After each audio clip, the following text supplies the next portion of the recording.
Tonight on NewsWatch, God, Jerusalem, and the Democratic Party platform. Why the controversy at the convention has not died down.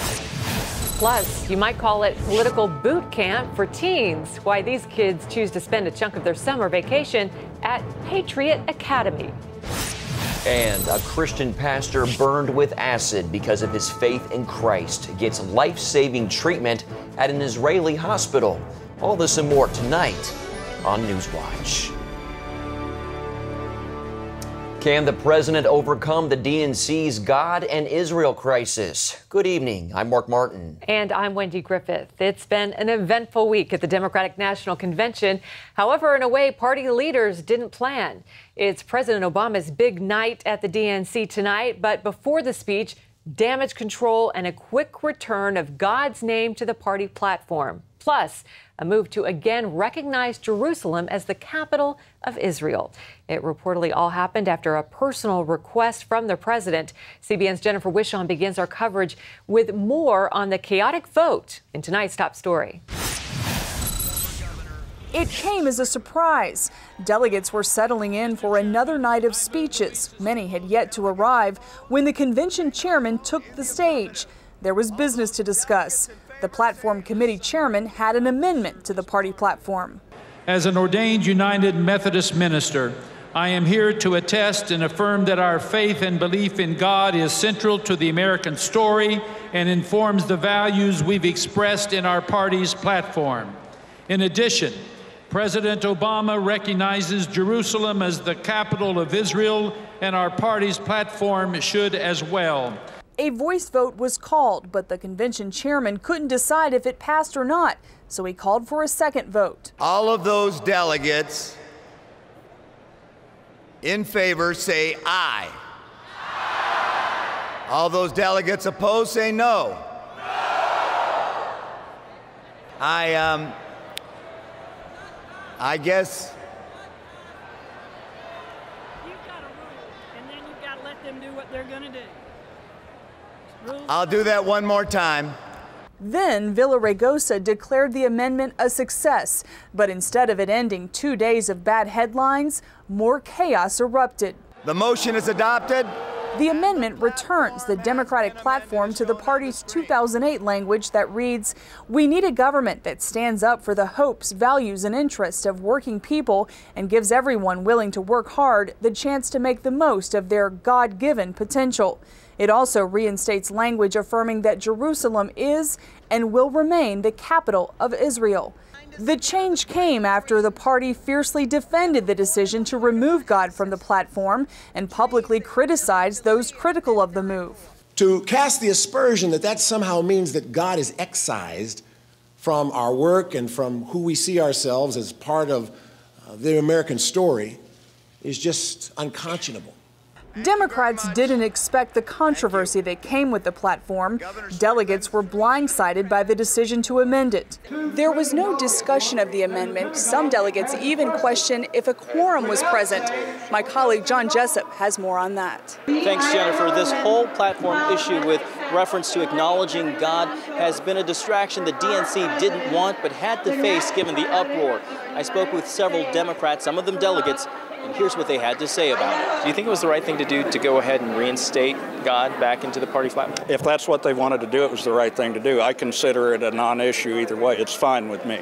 Invoking God and the spirit of something bigger was probably the most appropriate given the odds and the challenges that we all face. I thought it was a very hopeful thing to do.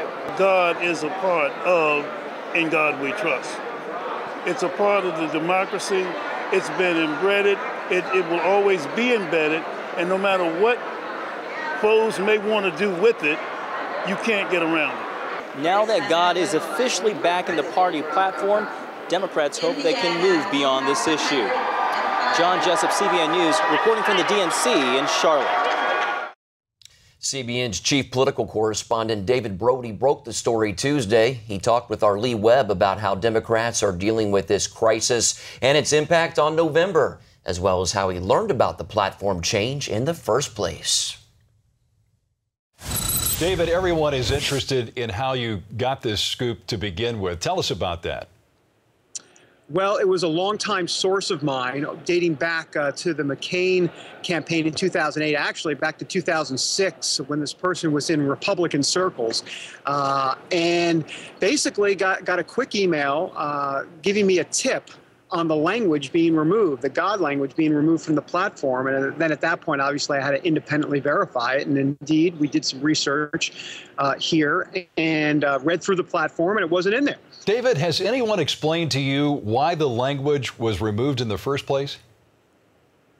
None. None. And we've asked the question specifically. They dance around it. I say they. Who are we talking about? Well, we're talking about Democratic National Party officials. But beyond that, we're also talking about the faith outreach director. I mean, you know, Jennifer Wishon interviewed Reverend Derek Harkins, the outreach director for faith for the Democrats, and he didn't have a straight answer about it anyhow either. What they basically said was that they included a paragraph about faith in the document, and they talked about how God-given potential related somehow to the middle class, and we didn't need to necessarily say that again. And they were very vague. It made absolutely no sense, honestly, Lee. The Democrats are trying to say that this is not a big deal. They're moving on, as they say. Is it a big deal, David? Yeah, I think it's a pretty big deal, and there are a couple reasons why. First of all, the Romney-Ryan campaign has already started to trot out this line on the campaign trail. You know, Mitt Romney and Paul Ryan have talked about in the last few months, especially Mitt Romney, that your rights come from God, not government. Now imagine what they're going to say, that God was scrubbed from the platform, then it was put back, and they booed, they being the delegates, booed the fact that it was put back in. I mean, this is campaign commercial material. In your opinion, David, were they booing God, or were they booing the procedure? I think they were booing more the procedure. I'm not saying there weren't some that were booing the fact that God's name was put back in there, or Jerusalem especially was put back in there. I think there was some of that, for sure. But I think mostly they didn't like the fact that the procedure was rammed down and changed at the last minute. It looked like the Democrats were caving. You know, this is interesting because this is so disastrous for the Democrats on a number of levels. I mean, first of all, it's one thing to take out the language and then put it back in. That just looks like a flip-flop right there. But then the fact that you had the uncomfortable stage moment where folks were booing and they weren't quite sure if the language was going to be approved or not. They had to take 3 voice votes, if you will.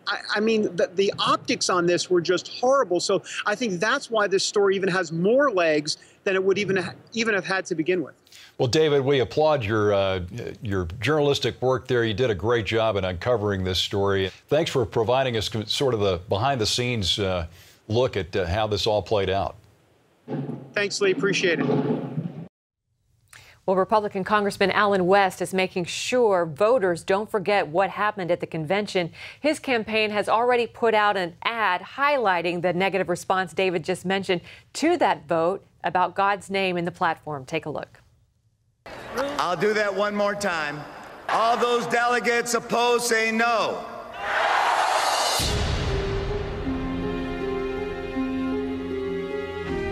Who would have thought that the word God would be that controversial? I'm Allen West, and I approve this message.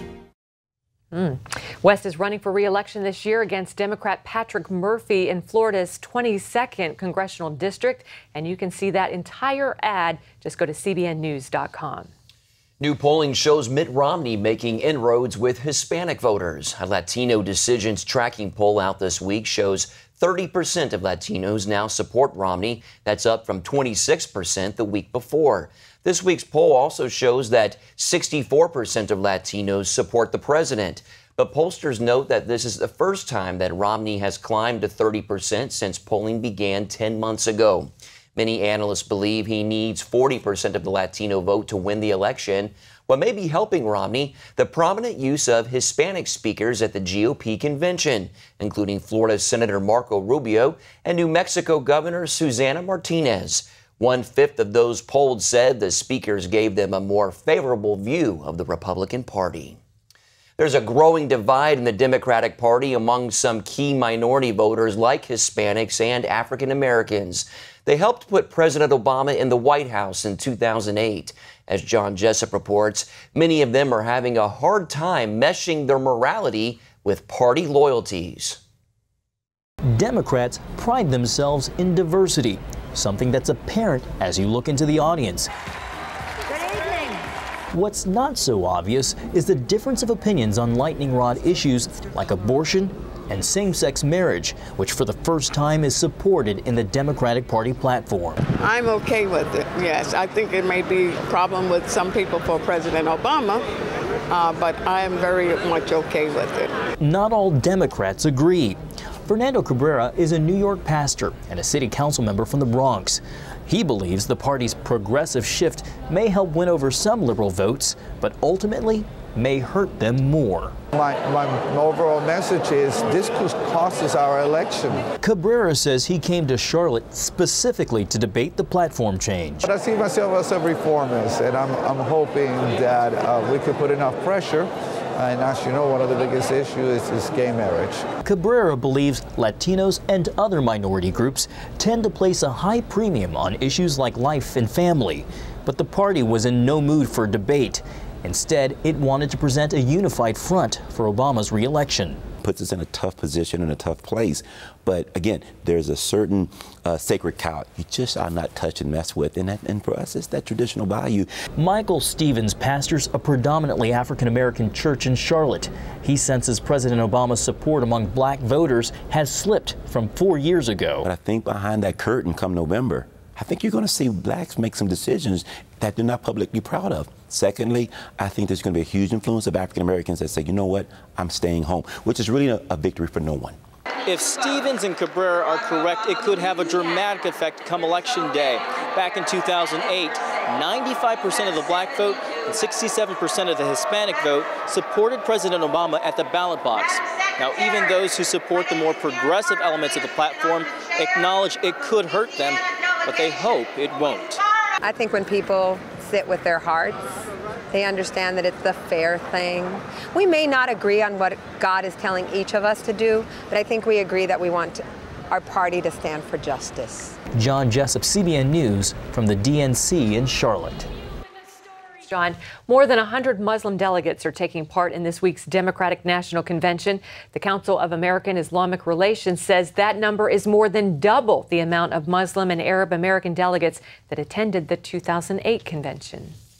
A federal judge has cleared the way for Arizona to implement a key section of its immigration law. U.S. District Court Judge Susan Bolton has upheld Section 2B. It allows police officers to check the immigration status of people stopped for other reasons. An earlier Supreme Court ruling, however, left the door open to arguments that the law violates civil rights. And now activists say they will scour the state for such victims. Governor Jan Brewer said Arizona is ready for such challenges. As I've always said, Senate Bill 1070 must be enforced fairly, effectively, and without compromising civil rights or the Constitution. I know the world is watching, but I know that our state and local officers are up to the task. Arizona is considered to be the biggest illegal entry point in the country. 5 other states have adopted variations of Arizona's law. Coming up, we'll take you to an unusual camp where young Americans learn how to write bills, debate issues, and pass laws.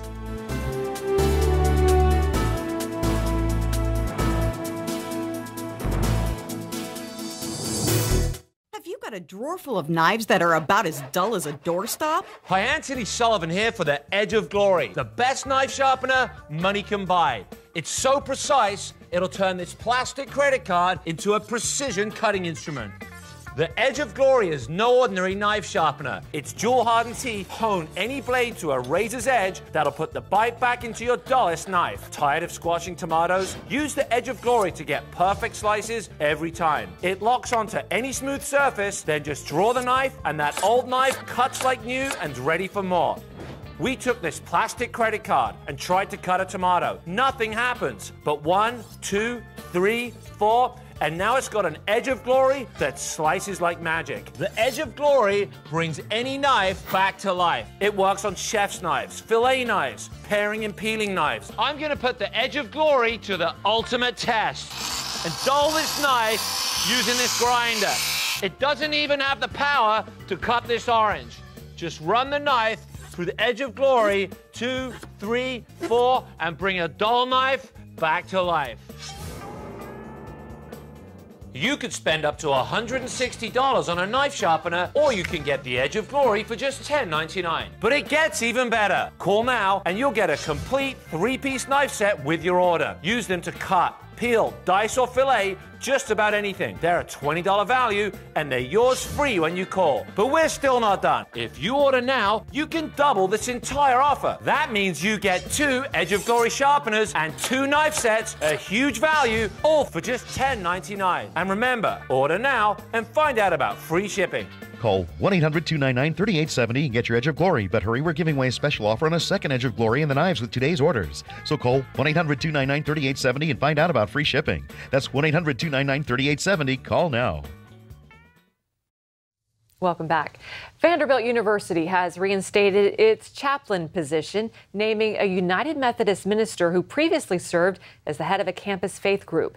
Vanderbilt says one of Chaplain Mark Forrester's first tasks will be to address the fallout over its new non-discrimination policy. CBN interviewed Forrester about the policy last March. It requires student ministers to allow anyone, even those outside their faith, to run for leadership positions. Forrester told CBN that he didn't view the policy as a threat.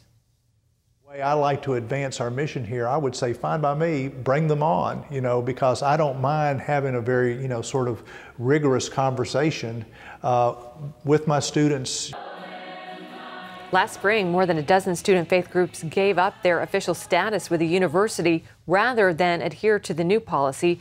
Vanderbilt maintains that it encourages freedom of belief and equal opportunity for all. New college students normally decide within weeks where they'll spend their time in college. It creates a great opportunity and challenge for college ministries, so they are busy welcoming students and praying that they make their faith life a big part of their college experience. Both InterVarsity Christian Fellowship and Cru, formerly known as Campus Crusade, anticipate a record year for ministry. Last year, InterVarsity saw more than 3,300 students come to faith in Christ. That's an increase of 700 from the year before. InterVarsity staffers and volunteers oversee almost 900 chapters nationwide. Cru has more than 1,700. More than 73,000 students are involved. Wow. A lot of numbers. Yeah. Well, many Americans, both young and old, don't know much about American history, unfortunately, or how our unique system of government works. Yeah, but one group is changing that by training up young citizens. It's called Patriot Academy. Charlene Israel traveled to Dallas, Texas for a first-hand look.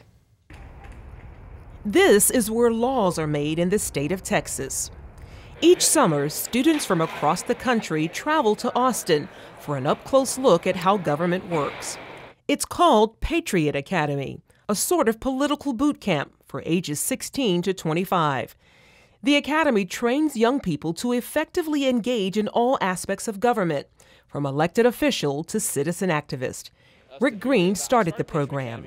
I was a member here in the legislature, and I realized just after a few months of being here and involved in the debates that a lot of people said, well, I'm a conservative, or I believe in what the Founding Fathers believed, or I'm a Christian, or whatever. But then, looked at how they voted, and I was like, how do you match that up? How do your values are not matching your vote? These student legislators learn how to write bills, debate, and pass laws. Knowing since you're younger, the more you know, the more credible you are when you go out into the real world. So the more I know about the process and the details, when I go out to talk to people or to use that skills in areas outside, it gives you more credibility. Many simply want to make their country better. I'm also hoping to take away a vision for what our country can be and what we can do to bring our country back to its founding principles. People's apathy really concerns me. No one seems to care. And that's why it's so important to be here, to make sure that young people, the future, care about where our country's headed. That includes debating today's major social issues, like abortion, gay marriage, and gun control. We don't play with the easy issues. They learn how to analyze the issue, how to win the issue, not just saying, hey, because the Bible says this, that's the way it's got to be. They learn how to win with reason. Green believes the Academy is fulfilling its vision of preparing a new generation to change America. This next generation, I believe, God is raising up a remnant of people that are passionate about His Word, passionate about putting the nation before themselves. We're the guardians of freedom in this next generation, and it's our privilege and our responsibility to step up to the challenge. But we don't know how. Nobody's there to show us the way, except for Patriot Academy. Charlene Israel, CBN News, Austin, Texas. Up next, attacked for his faith on Christmas Eve. A pastor gets life-saving treatment in Israel. John Mapes is 42, mortgage, married, 2 great kids. He wants to protect his family with a $500,000 term life insurance policy. What do you think it'll cost him? $100 a month? 60? 40? Actually, none of the above. John can get a $500,000 policy from a highly rated insurer for under $25 a month. His secret? SelectQuote. SelectQuote is impartial. They'll search the pick of insurers like these to give you a choice of your best prices. SelectQuote has great savings on term life for women, too. John's wife, Carrie, can get a $500,000 policy for under $16 a month. SelectQuote has helped make term life insurance affordable for hundreds of thousands of people since 1985. How about you? Just call this number or visit SelectQuote.com. If you have diabetes and you're on Medicare, call now for a new pain-free meter. These new meters are more accurate, they're easier to use, and the best news is you don't have to prick your fingers anymore. Call now, and Arriva Medical will send you one of these new meters for free. And if you have Medicare, your testing supplies may also be covered. Arriva makes it simple. They bill Medicare directly. There are no upfront costs. And they deliver your supplies right to your door for free. With these new meters, there's no coding, you don't have to prick your fingers, and some of these meters even talk. Your blood glucose reading is 122. And if you call 1-800-284-9762, we will send you a free Betty Crocker Diabetes Cookbook filled with delicious recipes. Call Arriva today. You'd be glad you did. On Christmas Eve last year, Muslim radicals attacked and tried to kill a Ugandan pastor. Umar Mulindi survived, but his injuries forced him to leave his country. As Chris Mitchell reports, the pastor eventually made it to Israel for critical medical care. We met Pastor Mulindi in Tel Aviv, where he talked about his life since the Christmas attack. He now wears a special medical mask to help prevent scarring on his face. That's because his attackers poured a bucket of acid over his head. It was terrible. I had fire from head up to the toes down, and I felt a serious pain and burn in my body. And when they finished, they shouted, "Allah Akbar." As you can see from these pictures, the acid attack ravaged his face. Mulindi didn't trust the Muslim doctors treating him, so he left Uganda. First he went to India and then Israel. Years before, Mulindi had converted from Islam to faith in Jesus Christ. Which did not please my people, because in Islam, conversion is not allowed. And when you convert, you are called murtadi. You have become a traitor of the faith. After his conversion, Mulindi started a church called Gospel Life Church International. He led evangelistic meetings, and the church grew to more than 1,000 members, many of them former Muslims. So my conversion did not stop there. The Lord gave me a message to reach the Muslims, and many have converted. Mulindi believes his success leading Muslims to the Lord was one reason for the attack. The enemies of the cross, the enemies of the gospel, the enemies of the Bible, the enemies of Israel, they chose to do this to me. Mulindi grew up being taught to hate Israel. But when I became a Christian, wherever I could read the Bible, I find God of Israel, God of Israel, and God of Israel. Then because of that, I loved the Jews. I began to learn more about Israel, and I began to bring trips of pastors to Israel, and we began to love Israel. After the attack, Israel provided a refuge for Pastor Mulindi and state-of-the-art medical care in one of its best hospitals.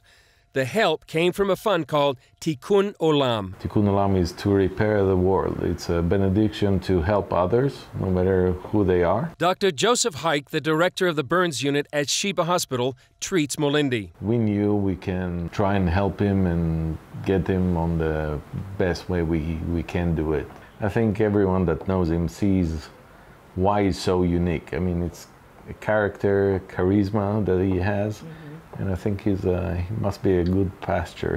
Mulindi says he's forgiven his attackers and eventually plans to share the lessons he's learned with his Ugandan church and other nations. We, the believers, we must make sure we support those people who are persecuted.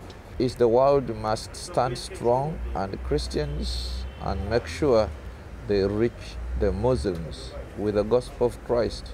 It will bring peace to the world. It will bring liberty and salvation. Chris Mitchell, CBN News, Tel Aviv. John Mapes is 42. Mortgage, married, 2 great kids. He wants to protect his family with a $500,000 term life insurance policy. What do you think it'll cost him? $100 a month? 60? 40?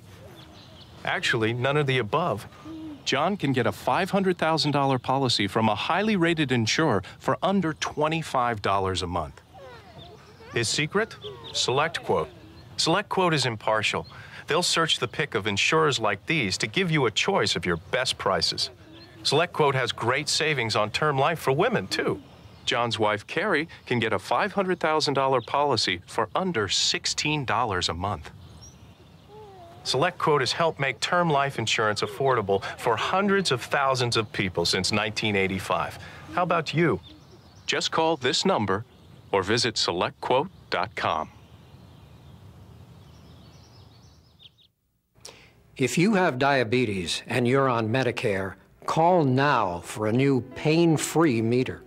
These new meters are more accurate, they're easier to use, and the best news is you don't have to prick your fingers anymore. Call now, and Arriva Medical will send you one of these new meters for free. And if you have Medicare, your testing supplies may also be covered. Arriva makes it simple. They bill Medicare directly. There are no upfront costs. And they deliver your supplies right to your door for free. With these new meters, there's no coding, you don't have to prick your fingers, and some of these meters even talk. Your blood glucose reading is 122. And if you call 1-800-284-9762, we will send you a free Betty Crocker Diabetes Cookbook filled with delicious recipes. Call Arriva today. You'd be glad you did. Dogs can learn to do all kinds of things, but have you ever heard of a dog who paints? No, I have not. Well, this one can. Her name is Hallie, and she belongs to artist Dee Dee Murray. Murray taught Hallie how to use a paintbrush a few years ago. And what makes her skills even more remarkable is that Hallie suddenly went blind. With Murphy handing her the brushes and holding the paper, Hallie creates some pretty amazing abstract paintings. I have to be sure not to make her paint too much because I don't want to burn her out, but she has not yet wanted to stop. She just loves it.